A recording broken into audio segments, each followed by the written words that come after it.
All right, today what I want to do is I want to start with getting you to do something that maybe is going to turn into a little bit of a relaxation technique, and you may need this, mom. I mean, I know your family's made today amazing for you already as a mom, and nothing's gone wrong, and they've been so sweet the whole time. But just in case they haven't, there's something I want you to do. I want you to think about the most beautiful, breathtaking, blow you away kind of bucket list place you've ever been to, okay? The place that you're really just like, oh my gosh, I can't believe. I want you to picture that place in your mind for a second.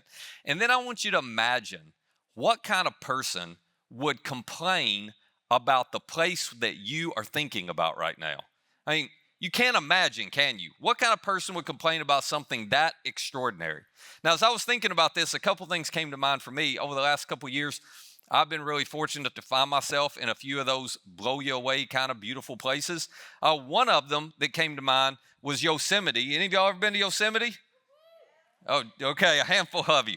For the rest of you, it's in California. Okay, so Yosemite is extraordinary. I've been out there a couple times for work, and just so you know, if I ever end up out there, I don't care if it's work or not, I'm going to find a way to get into Yosemite because it just like lowers the blood pressure. It's extraordinary. You go down in the valley and it's a 360 view. You can look, any direction. You just spin around and it takes your breath away everywhere. You go up to Glacier Point and start looking out over everything. It's just incredible.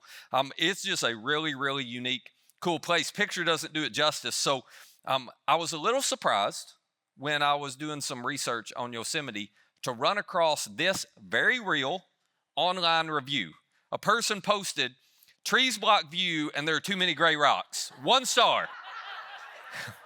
It's just like, there's always one in there. It's like, you're never going to be happy in life. I don't know who you are, but you might as well give up trying to find joy. I wanted to ask this person, where did you think you were going? I don't know what they expected. But anyway, the other place that came to mind for me, and this feels a little bit like a flex, so I got to explain the context because I want you to understand why.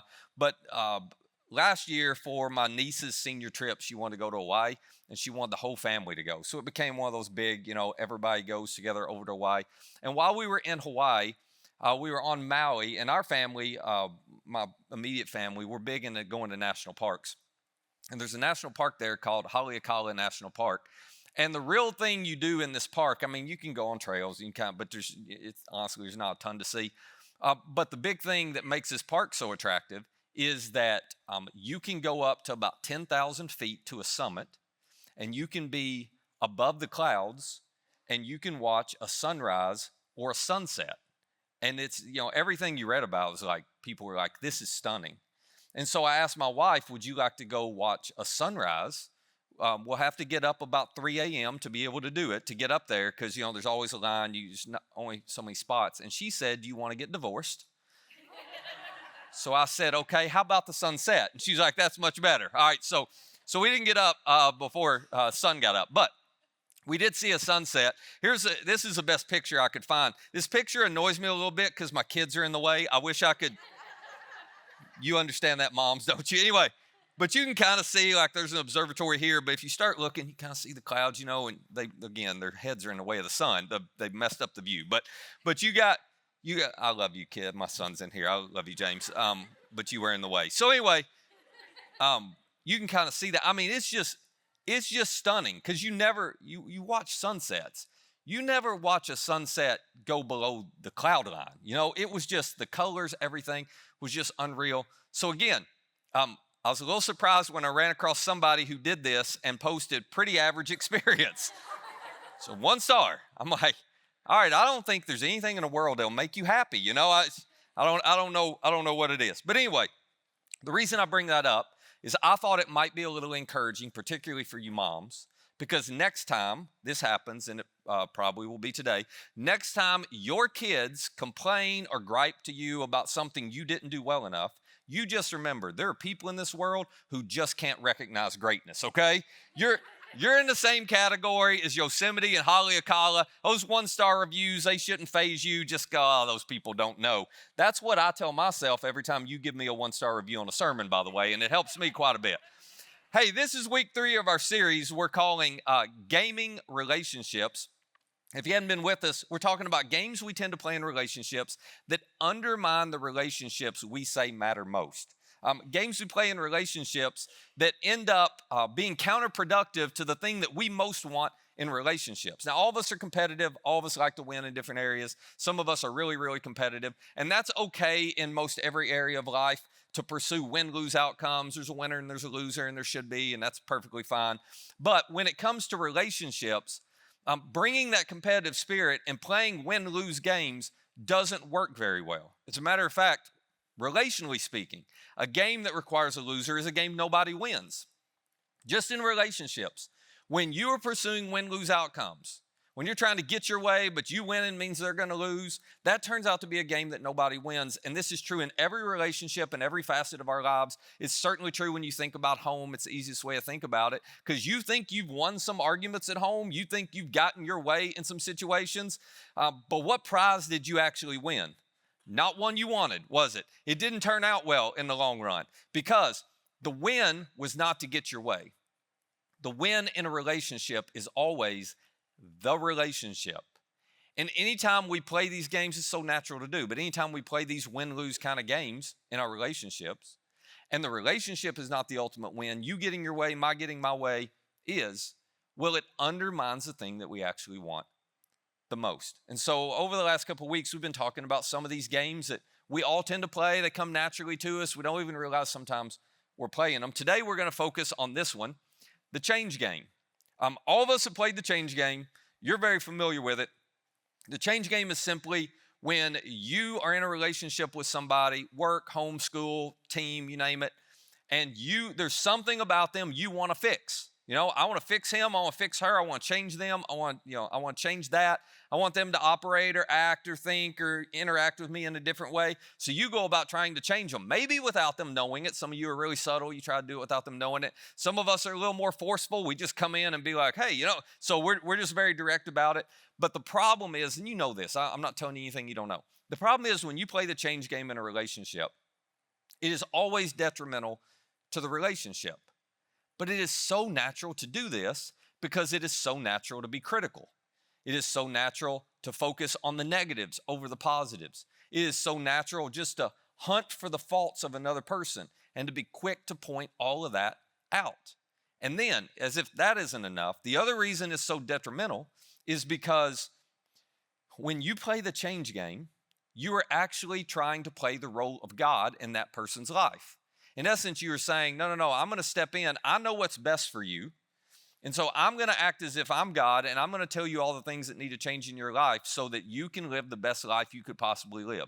Just listen to me, and everything's going to be good. And you have done that with some people, and you know how it works, don't you? You have done that with some people, and they have responded every time by saying, I am full of gratitude right now for your willingness to. No, they did not do that. That doesn't end well. It is, and you've experienced this being on the other side. Whenever somebody tries to change you in this way, it creates strong internal resistance, which does not draw you closer to the person.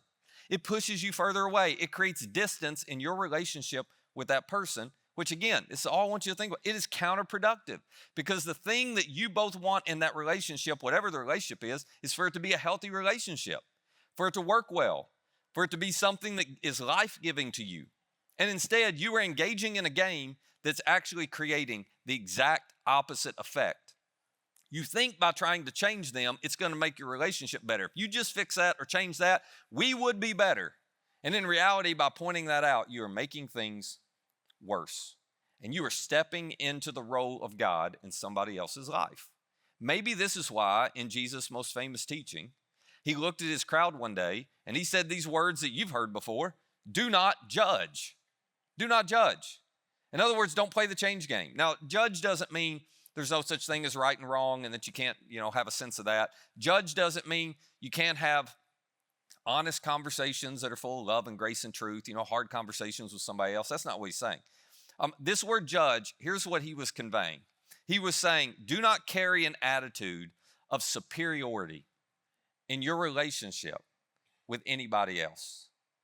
Do not approach somebody and relate to somebody in such a way that it feels like you're not on even turf, that you're morally superior to them in some way, that your behavior is superior, that your wisdom is superior, that your understanding is superior. And so you're going to hunt for their faults and try to help them get up to your level. You're going to point out all the flaws that they have and try to help them be a better person. He's going, no, no, no. That never works. That's never wise. He's going, do not judge. When you're in a relationship with somebody, don't approach somebody in such a way that you send the attitude that you're superior to them. Or, he warns us, if you're critical before you're compassionate, you're going to end up harming the relationship. Do not judge. Because if you're critical before you are compassionate, you know what this means, don't you? It means, okay, I'm watching you and I'm watching your behavior and I'm seeing what you do. And if my first instinct is always to point out your faults and your flaws, I've just fell into the trap of judging. Now, if I'm compassionate first, that means before I criticize, I'm going to try to be in your shoes and understand where you are and why you would make the choices you would make. I'm going to take the whole context of the situation into account. I'm going to realize that, oh man, if I'd gone through what they'd gone through, or if I'd had that upbringing, or if I was in that situation, okay, I can see. Or I'm going to take into account how far you've come and how much you've grown.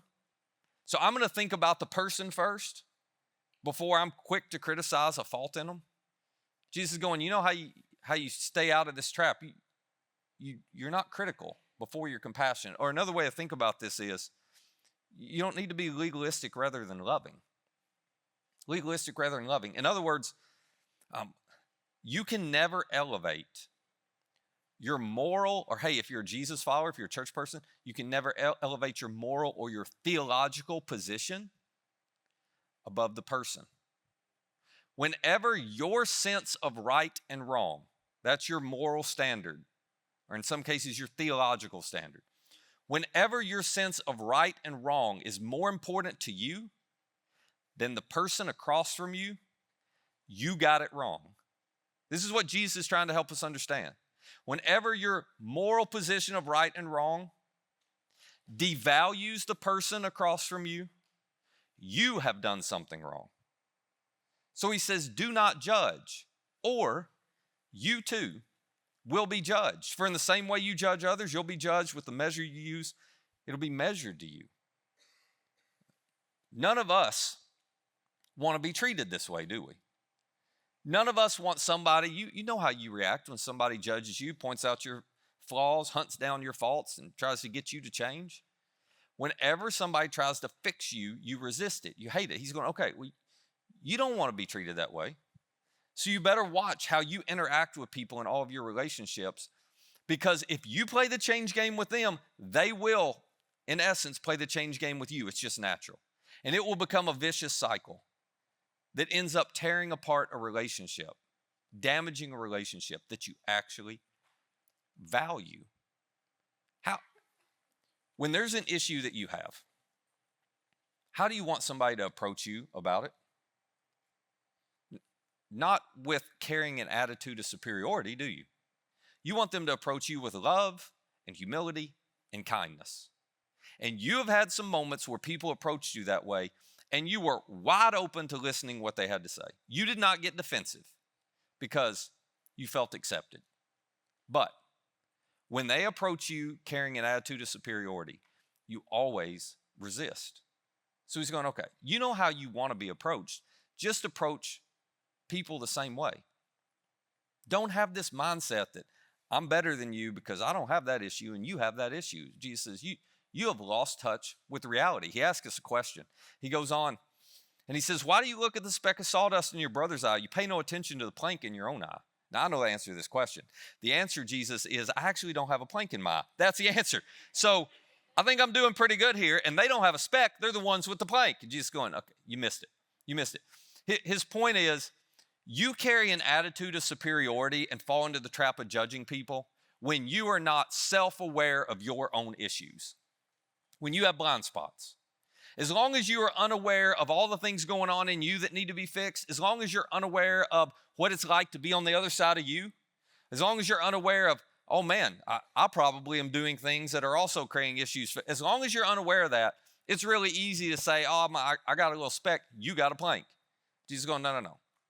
The only reason you would carry an attitude of superiority and think you're better than somebody else as you approach them about an issue is if you can't see your own. So he goes on, he says, how? How can you say to your brother, let me take the speck out of your eye when all the time there's a plank in your own eye? Well, the only way a person would do this is if their own pride had blinded them to their own issues. And we are all guilty of that at times. Matter of fact, every time you catch yourself judging, you are guilty of your pride blinding you to your own issues. Otherwise, you wouldn't be judgmental in the way you approach it. So, Jesus gets really direct. He says, there is a word for all of us when we do this. You hypocrite. He says, that's a word. Whenever you fall into the trap of judging, you're being hypocritical. You know what toxic hypocrisy looks like? It looks like ignorance plus arrogance. Ignorance plus arrogance. That is hypocrisy. Ignorance, I am ignorant to all the stuff that I need to work on in me. And arrogance, I think I've got it put together well enough that I can tell you what you need to work on in you. Ignorance and arrogance create hypocrisy every single time. So Jesus says, here's the remedy for our hypocrisy. You hypocrite. He says, first, take the plank out of your own eye. First, deal with your own issues. First, address all that stuff in you. And then you can see clearly to remove the speck from your brother's eye. Now, here's what I don't want you to miss. Jesus is assuming, because he knows we need it, he is assuming we're going to have hard conversations with one another sometime.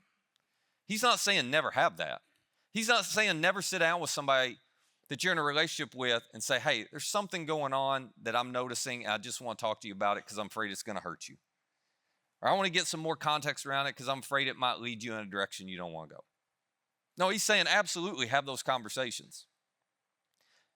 But what happens in you before you have that conversation makes all the difference in the world. You got to deal with your own issues first. And you got to approach that conversation from a standpoint of, I am not superior. We are on a level playing field. I'm somebody with issues of my own, trying to help a that I care about, who also may have a little issue themselves. But this is not what we tend to experience in relationships, is it? Nope. We play the change game. We play a game where I feel like I know what I need to know and I have it together as well as I need to have it together to start telling you how to change and how to live and what to do. The best way I know to illustrate it is this. I brought some props today. It's Mother's Day. I thought I'd go above and beyond, all right? But you're gonna laugh at these props, and the reason you're gonna laugh is because what I really needed, I was too cheap to order. So if you ever wonder if we waste money around here, you're about to discover we don't. Because I needed a magnifying glass. Instead, I just went and got one from the kids area, and so it looks like this, okay? It's all I got. Kind of defeats the whole purpose, but you can use your imagination. So anyway, here's how we tend to interact in relationships. Without realizing it, it is our default to walk around with a magnifier. And we begin to interact with all the people we interact with. And because it's so natural to be critical, we just walk around and we start spotting all the faults. It's like we're on a hunt for faults with people. And the problem is, not only do we spot the fault, but we see the fault through a magnifier. And so their little issues that are just specks, Jesus says, they look like planks to us. So we're like, oh yeah, I got to tell them about that. And oh yeah, I need to help them change that. And oh yeah, they better get that figured out. Because to us, it's a massive plank, when if we just drop the magnifier, we'd realize, oh no, it's actually not that big a deal. And I got my own issues. But we don't. We walk around with a magnifier. Now, you have been on the other side of a relationship where the person carried a magnifying glass around and where they were constantly pointing out your faults, constantly pointing out, hey, you did that wrong. Hey, that's not the way we do that. Hey, you got to change that. Hey. And they may have told you a few positives, but it felt like just a barrage of negatives all the time. You've been on the other side of these. You felt like there's nothing I can do to make them happy. And you know what it does to a person when somebody is interacting with them with a magnifying glass. That person feels unloved, unworthy, and insecure. You've been there. No matter how hard you tried, no matter how much effort you gave, No matter how well you listened and, okay, I'll work on it, you just couldn't make them happy. And it wasn't entirely a you problem. It's because your little specks looked like planks to them, and they communicated with you in such a way that it felt like a plank. And Jesus' point is, at some point, you have to, if you want to have healthy relationships, you have to quit playing the change game. You got to put this down. You have to play a different game. You have to play what he's inviting us into, which is the grace game. Now, here's how the grace game works. You spend way less time looking through this, and you spend way more time looking into this. My Kid Men prop for a mirror. You're welcome. I blinded some of you right there. So anyway, but you spend way more time looking in the mirror. You spend way more time going, I know I've got issues. Let me figure out what my issues are, and let me work on my issues. Let me deal with the stuff going on inside of me. Hey, I know it can't be amazing to be on the other side of me in this relationship. What can I do to make this relationship better? I can fix some of my faults. I can address some of my flaws. I can deal with some of the things I'm doing that's undermining this relationship. And then, oh, by the way, there's a one little thing that I can't change that's on you, so we'll talk about that.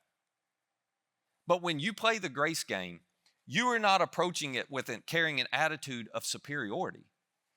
You're approaching it going, hey, I spend a lot of time looking in the mirror, and I know how many things I do that I wish I could change, and I'm working on them.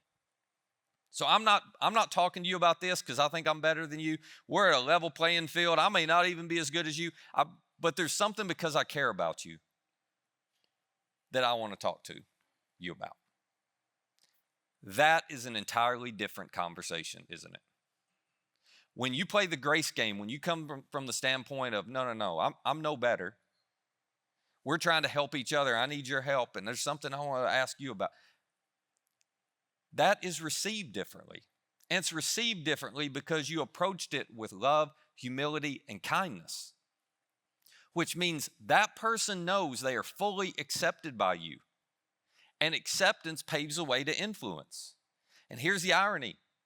The grace game actually brings about more change in a person than the change game. The grace game actually motivates people to accept what you see that may be a blind spot for them and begin to change.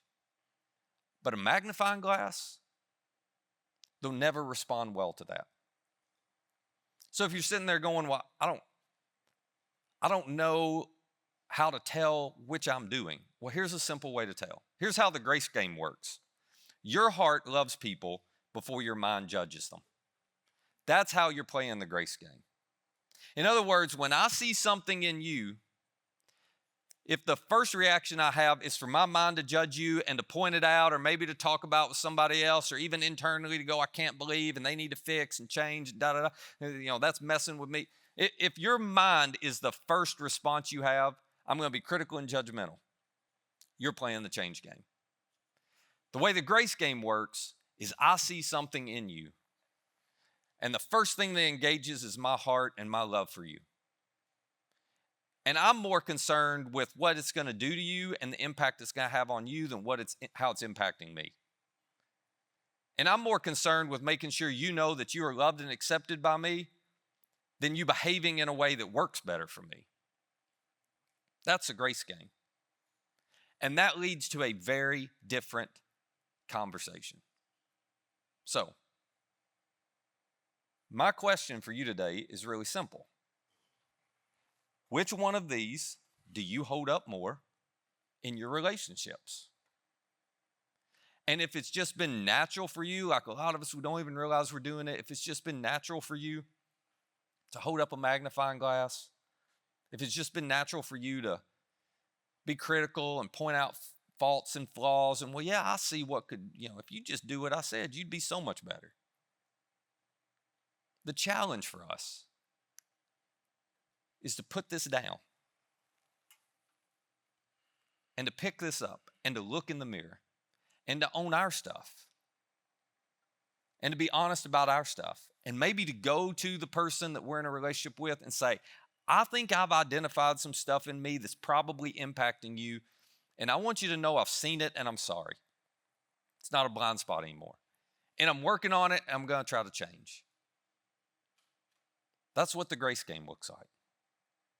And the more you do this, the healthier your conversations will be with people when you have to talk about issues that have come between you. The more you do this, ironically enough, the more motivated they will be to change because they feel fully accepted and loved in the relationship. Now, for those of you who are pushing back and you're thinking, but you don't know my situation, and this person, they got some real destructive things going on, or they do some things that just really set me off, and I don't even think they love me because they would stop doing it if you got this long reason why you should just keep pointing it out, pointing it out, pointing it out. Let me remind you of something. However big the gap is between where you think you are and where they are, however higher you feel like you are than them, let me remind you, that gap is tiny compared to the gap between Jesus and you and Jesus and me. If there was ever a person who could have walked the earth with a magnifying glass and been justified to do it, it was Jesus. I mean, he knew the hearts and the minds of everybody. If he had played the change game the way we did, he would have spent his entire time on earth walking around going, you're wrong, you're wrong, you're wrong. I know what you thought last night. You're wrong. I know where you were last night. You're wrong. It would have just been constant because he knew all the faults and flaws of everybody. But that is not how he chose to relate to us. He did not play the change game. He played the grace game. And sure, he had conversations with people and he invited them to change their life, but he did it out of his love for them. He didn't do it from a critical standpoint, from an attitude of superiority. And people responded to it and people changed because they knew that his heart loved them. Way, way, way more than his mind judged them. For some of you, you know that. You've experienced that. For some of you, that's brand new to you. But this is the whole point of grace. This is what grace looks like. I care about you more than I care about you cleaning up whatever's going on. I love you more than I love you acting just like I want you to act all the time. That you matter. I value you more than me getting what I want from you. That is what Jesus did for us. And he proved his grace by going to a Roman cross and giving his life so he could offer us forgiveness freely and a place to be a son or a daughter of God's in his family forever. Not once we cleaned everything up and fixed everything. No, we were invited in just like we were. And his grace has been changing our lives ever since. And if you have never experienced that, it will change yours as well. It will change yours just like Morgan mentioned, not because you're carrying around all this shame and guilt. It'll change yours because you realize, oh my gosh, I know I don't have it all together, and he still loves me like that anyway. You'll begin to relate to him differently, and you'll change out of love, not out of guilt. So grace, it's freely offered to all of us by Jesus. If you've never experienced it, you can ask for it right now. You tell him you want his forgiveness, you want to be a part of his family, and he will give it to you. You don't have to clean anything up. You don't have to change anything before that happens. Because this is how Jesus chooses to relate to all of us. So, for those of us who follow Jesus, in every relationship we're in, home, work, school, team, neighborhood, you name it, when people interact with us, they ought to catch a little glimpse of that grace. They ought to see that our heart loves them way before our mind judges them. They ought to get a little glimpse of how their Heavenly Father feels about them.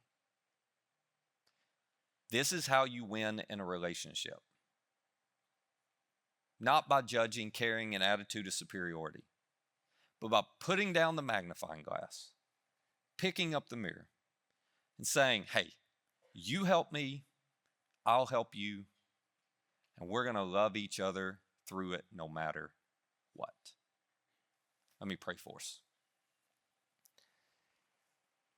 Father, it's so easy for us to fall into the habit of being critical, of pointing out all the wrongs, of rarely celebrating the good, of hunting for the faults of other people and magnifying them and making little things feel like huge things. So this week, would you help us to be aware of when we're doing that, and maybe we don't even know it, and give us the courage to put down the magnifier, to pick up a mirror, and to relate to the people in our lives the same way you have chosen in your grace and goodness to relate to us. Thank you, Jesus, for modeling this for us, and thank you for having a heart that loves us way before your mind judges us. That's in your name we pray. Amen.